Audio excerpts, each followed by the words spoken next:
Dios está agonizando, dice sorpresivamente la mujer mientras observa un nudo en la madera del techo. Hay una guerra en el cielo ahora mismo. Hubo uno que fue derrotado y arrojado afuera. Atravesó el vacío y cayó de cabeza a la tierra. Entró por el polo norte y quedó en el centro, con los pies hacia arriba, calcinándose. Lamido día y noche por el magma y el ruido del eje del planeta haciendo crujir sus goznes y engranajes descomunales. Fue él quien despertó la luz en la cabeza del hombre, esa tarde en el jardín, para que tendiera las cosas y manejara el fuego con el hierro. El único objetivo de todo fue el desarrollo de aparatos que pudieran llevar cosas al espacio. En esas naves que salieron de la Tierra iba el exiliado, la luz del amanecer, el que había esperado y criado con tanto amor a su mascota para que lo sacara de este infierno. Cristo fue crucificado en la luna. Sigue ahí. Es una antena. Yo soy una antena. Ustedes son el rebaño. Soy el camino, la verdad y la vida. Hay una guerra allá arriba. ¿La escuchan? Yo sí. Eso dice ella, la Virgen de la Patagonia, y responsable de esa escritura y otras locuras que están en este libro, es el señor Jorge Baradit, con quien hemos hablado repetidamente en los últimos meses en su rol de convencional constituyente, pero me encanta tenerlo de vuelta como autor. Jorge, ¿cómo estás? Feliz, Antonella, hablar de nuevo con una amiga y encantado que sea justamente de eso, ¿no? De literatura y de ficción también, porque habíamos escrito libros, pero volvimos al mundo de la literatura más pura y dura. Bueno, quienes nos enamoramos de tu escritura con Yggdrasil y con Cinco, por supuesto, a mí me pasaba eso, es como celebro y me encanta que hayas escrito todos los libros históricos, toda la historia secreta de Chile y dictadura, ¿cierto? Y héroes y revolución, pero me encanta que estés de vuelta en la ficción. Cuéntanos un poco respecto al momento de escritura de este libro y luego vamos a contar un poco de qué va. Sí, mis intereses desde chico parecían ser disímiles, ¿no? Por un lado me gustaba la astronomía, por el otro lado estaba muy interesado en lo que socialmente estaba ocurriendo en dictadura en el país, pero también me gustaban las naves espaciales, un enredo bien grande. Y uno se demora a veces en la vida en amalgamar todas esas cosas que te pasan cuando es chico, que parecen tan distantes, ¿no? Y benditos los que alcanzan esa síntesis. Y yo creo que escribiendo algunos de estos libros lo alcancé. En Historia Secreta de Chile combiné también con mi interés social, con la necesidad de aportar al país desde el punto de vista del relato, de redescubrirse a sí mismo, ¿no? Es algo de lo que me siento muy orgulloso, pero echaba de menos la locura pura y dura, ¿no? El lápiz sin color, el lápiz sin objetivo, porque cuando uno escribe libros así, uno también se deja llevar por la historia, y como todo escritor sabe, a veces son los protagonistas los que te dicen lo que viene, la situación te dice lo que va a ocurrir, y a veces el paisaje te muestra también. Uno está ahí navegando entre unos meandros muy hermosos y se deja llevar y está medio borracho. Es otra danza que escribir la historia. Igual a mí me fascina cuando ustedes, los escritores de ficción, dicen, bueno, y el personaje te muestra y la historia te lleva, porque desde acá, ¿cómo diablos pasa eso? ¿Cómo sabes eso? Lo que pasa es que a veces cuando uno construye un personaje y el personaje está lo suficientemente bien armado, y acá también hay que entender que los escritores tienen un poco de mediums, ¿no? Los escritores, los poetas sobre todo, para mí están más cerca del inconsciente colectivo, están más cerca de lo que nos hace ser a todos, de la esencia del humano. Y por eso que lo que sale es un lenguaje que de pronto se parece tanto a los sueños, que es el estado puro de ser, ¿no? Cuando no hay ninguna atadura, ninguna deuda que pagar, uno hace, ¿no? Y esos personajes empiezan a vivir, empiezan a tomar decisiones. Marta Yagán en la novela de pronto me dice, no, pues yo nunca diría algo así. En realidad lo que yo haría sería esto. No, yo no le aguantaría un beso a este cuico desgraciado. Yo primero lo voy a empapelar a Chuchá y después a lo mejor le doy un beso. Los personajes empiezan a vivir, agarran carácter, fuerza, porque además están compuestos de personas que tú conoces y también de arquetipos, de maneras de ser. Así que claro, ellos se mandan solos y te van guiando. Mira, hay una frase que a mí me gusta mucho usar, que es la que te dicen los campesinos. Los que andan a caballo, saben perfectamente que el jinete no es el que manda. El caballo sabe para dónde va, te dicen en el campo. Entonces, si uno se acerca a un río, El caballo va a saber por dónde tiene que bajar, por dónde lo vadea. El peor error, un mal jinete, es el que trata de dirigirlo todo el rato. El caballo sabe, déjalo. En este caso es lo mismo. El relato sabe. Que vaya, que vaya. Uno tiene, y para cerrarlo, uno tiene que ser muy, ¿cómo decirlo? Mira, uno tiene que ser muy femenino. Hay una diferencia, el hombre siempre cree que sabe. Y uno ve a las mamás, a las hermanas o a las parejas, y usan mucho la guata, la sensación, la tincada, y uno tiene que ponerse muy en esa como sintonía, en esa frecuencia, para no mandar al caballo. Los hombres somos mandones, entonces no hay que mandar al caballo, es que estas cosas funcionen todas con todas. El tema es que tú dibujaste el caballo, primero. Ah, bueno, claro, sí, sí. Bueno, claro, no todo, a cada uno se le ocurre el caballo. El mío tiene como 6 patas, 2 cabezas, tiene Es uñas alas de mosca. verdes, escamas de camaleón, una cosa. Sí. Ahora, ¿sabes qué me pasó, Jorge, leyendo La Virgen de la Patagonia y habiendo leído casi todos tus libros anteriores, los de historia y los de ficción? Es que me parece a mí que es una buena amalgama de los dos. Y de verdad yo no sé, y te lo pongo como pregunta, si tú pudieras haber escrito La Virgen de la Patagonia sin haber escrito las historias secretas.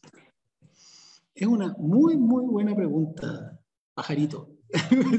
Buena pregunta, pajarito.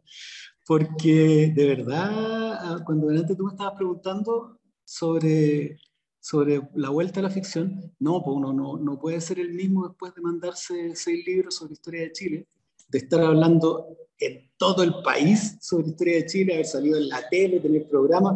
No se puede. Yo ya no soy el mismo, y eso es buenísimo.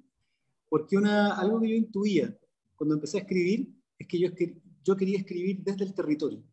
Y al principio, lo más potente de un territorio son las historias de las mamás, la historia de las abuelas, los relatos mitológicos, y eso surge, ¿no? Además que surge de la guata misma.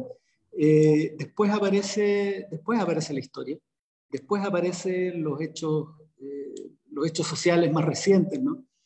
Y todo ese momento que me di para aprender de mi país, bueno, ahora me sirvió para poder situar un relato con un perfil histórico bien específico y cruzar hartas hebras en ese sentido. Entonces sí, estoy de acuerdo contigo. Sí, pues Siempre, mira, siempre ustedes saben más que uno de lo que uno escribe. Al final, te juro, es así. nosotros los lectores, más los lectores atentos y fans, porque debo decir a mí, Yggdrasil me voló la cabeza, era como, ¿qué diablos es esto? ¿De dónde? ¿Quién escribió esto? ¿Cuándo? ¿Cómo es posible este libro? Porque es un libro muy, muy desaforado, muy fascinante, muy cyberpunk, muy escabroso, muy asqueroso en algunos momentos, muy terrorífico. Cinco se acerca un poco, mantiene alguna de esas escenas y se acerca un poco más a un discurso de lo que podría haber sido, sí, que está instalado ahí en el gobierno de Allende, y la Virgen de la Patagonia, y ahora entramos un poco, la gente dice, bueno, ¿de qué están hablando? Esto, la Virgen de la Patagonia, en la mitad de la entrevista, bueno, Marta Yagante, quien hablaba Jorge, es esta mujer joven que está en la universidad, que sale de este lugar mítico, Río Rojo, que está ahí en la Patagonia, en Magallanes, claramente, pero lejos, como Chile es, muy lejos, muy difícil de llegar hasta Punta Arenas, tiene que llegar a Punta Arenas en un viaje larguísimo para poder desde ahí venir a Santiago, etc. Y esto en el 78. Año interesante, además, hay que decir, cuando se están cumpliendo 5 años de justo en el día, esto empieza el 10 de septiembre, justo cuando se están cumpliendo los 5 años del golpe, y este pueblo tiene todo lo histórico, ¿no? Es un pueblo chico, en donde desapareció gente, en donde el poder es este teniente y el alcalde, por supuesto, designado, y el cura. Y en este pueblo, donde ella vuelve por un par de días a ver a su abuela, además aparece esta mujer misteriosamente en el principio del libro, desnuda, y que empieza a hablar cosas como la que acabo de leer. Ese es un poco el... Y para que la gente se ubique, a mí me pasó, Jorge, y ahí luego vamos a hablar de las particularidades, es como Twin Peaks, ¿cierto? Se encuentra con, no sé si viste Midnight Mass, que fue una de las series como, que es como eso, ¿no? porque en Midnight Mass está toda la cosa súper religiosa, en donde que en algún momento se dispara lo sobrenatural, y por supuesto Twin Peaks, este pueblo chico donde todo el mundo se conoce, donde todas las deudas están ahí tensionadas. Así que hablemos de crear ese pueblo chico, infierno grande, pero en este contexto patagónico y dictatorial. Bueno, una de las gracias de los pueblos, y si te fijáis, pero yo creo que el 80% de las series en Netflix transcurren en pueblos, no en ciudades, sino siempre que queréis hablar de misterio, de un thriller paranormal o detectivesco, la cosa ocurre en un pueblo. Y esto es porque los pueblos son sociedades a escala, donde cada uno de los personajes es un poco un arquetipo de conducta social y donde los poderes están súper nítidos, ¿no? Ahí está el carabinero, ahí está el alcalde, que es el poder político, ahí está el cura, que es el poder religioso, los vecinos, la persona que es el magnate de la zona, que domina todo esto a través del poder económico. Los pueblos funcionan, como te digo, como una pieza fractal de la sociedad, y uno puede establecer conductas bien específicas de una manera muy, muy transparente. Y esto lo situé en la Patagonia porque quería un espacio de máxima tensión. Los chilenos somos callados, somos más tímidos, ya no tanto los santiaguinos, pero en general hacia el sur todavía la gente es más recatada y estaba sometida al estrés de tres grandes potencias, ¿no? Primero la fuerza, el fantasma de la guerra con Argentina, pensando que iba a ser el primer territorio chileno de la historia en que podía estar en guerra. Porque nuestras anteriores dos guerras fueron en territorio peruano y boliviano. Por primera vez podrían bombardear una ciudad chilena. Y estaban en esa tensión terrible. Por otro lado, la guerra contra la subversión, ¿no? de la dictadura militar, donde todos eran miristas y había gente escondida y había delación, y toda una paranoia. Entonces, mezclar toda esta paranoia en un pueblo además del sur, recatado, y con todo lo que significa la Patagonia. La Patagonia es un punto bien tremendo de nuestro país. Es uno de los pocos que, y siempre lo digo así, concentra una cantidad de épicas tan grande. Está la épica ballenera, la épica antártica, la épica ovejera, la búsqueda del oro, la de los indígenas, la de los inmigrantes, la de los migrantes chilotes, los lugares, cómo son nombrados, ¿no? Puerto de Hambre, Isla de Decepción, Bahía Inútil. Es un territorio, pero tremendo, ¿no? De una potencia geográfica e histórica tremenda. Entonces, la idea era provocar un momento donde aparece la irrupción de lo sobrenatural, desequilibra todo. ¿Y cuál es la irrupción qué es lo que pudiera desequilibrar todo? ¿Qué es lo que podía desequilibrar todo en tiempo de dictadura? Era la verdad, ¿no? La verdad. Porque en dictadura se trataba de administrarla y de esconderla. Bueno, eso es la Virgen de la Patagonia, es la irrupción de una mujer que es capaz de decirle a alguien, yo soy tu hijo, me mató ese carabinero y estoy enterrado en tal lugar, ¿no? La verdad.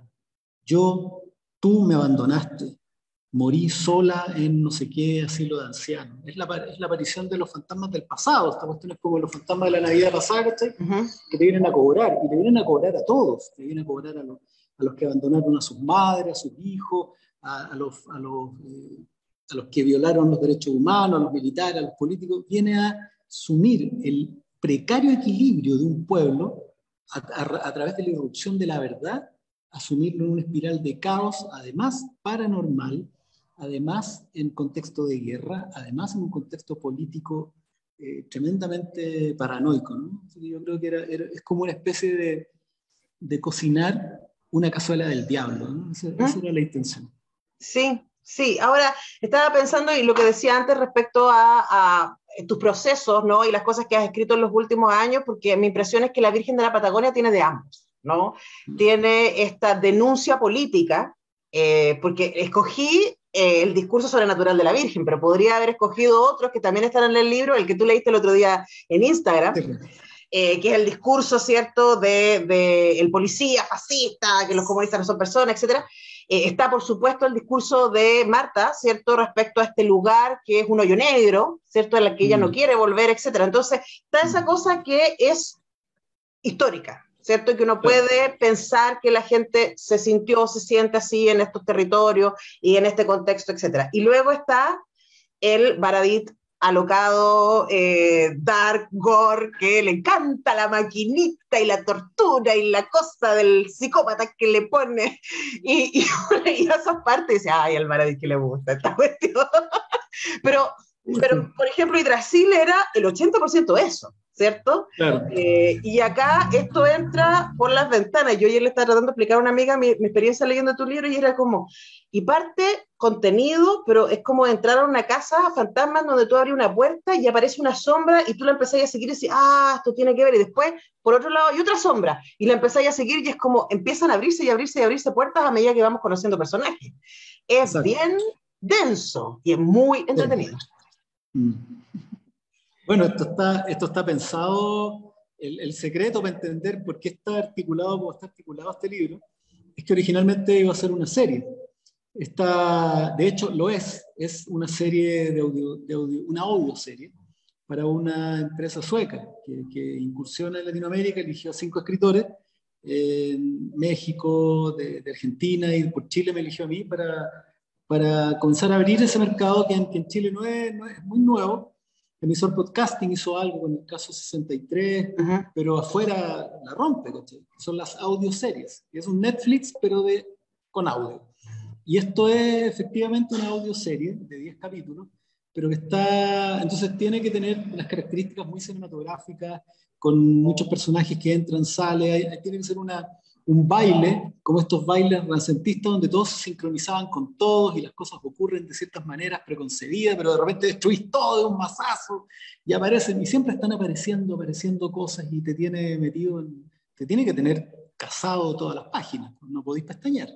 Entonces ese es el arte del escritor, tenéis que tener capturado al lector, y una de las cosas más bonitas que me ha pasado es que muchos de los comentarios que me llegan es, lo compré para las vacaciones y ya me lo leí, ¿no? Claro. Como lo agarré de tres noches y me lo leí entero, porque está muy entretenido, muy bueno. Bueno, esa es una advertencia. Yo le confesé a Jorge Baradit que yo tuve que parar en algún momento porque es muy estremecedor.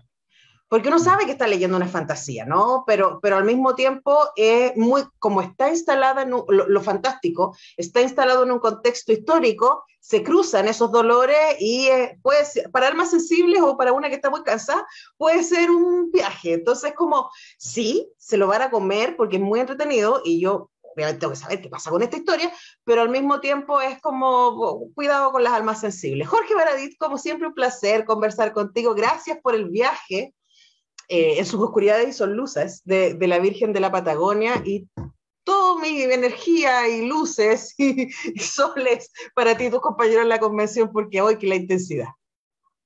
Oye, Antonella, como siempre, un gusto hablar contigo. Siempre pienso por qué esta cuestión no dura 2 horas, ¿no? Pero sé que no se puede, porque me encanta hablar contigo. Así que muchas gracias a ti, muchas gracias a la radio y a los lectores, y los invito a leer La Virgen de la Patagonia este verano. Está muy bueno, está muy entretenido y estoy seguro que los va a traer, los va a llevar por un viaje a una montaña rusa bien heavy, de terror, de historia, de aventura, de romance incluso, fíjate, para ir escribiendo romance. Hay por ahí ternura. Sí. Y la abuelita, no, sí. La abuelita. Sí, y además es un buen libro para leer en el verano porque es muy fresco. Entonces, para poder sentir frío leyendo el libro. Antonella. Ya, pues querido, te mando un beso y siga ahí con sus funciones, porque estamos hablando con Jorge desde literalmente el ex Congreso. El ex Congreso, sí. Así que te mando muchos besos. Gracias, Jorge. Nos vemos para la próxima. Que estés muy bien. Chao.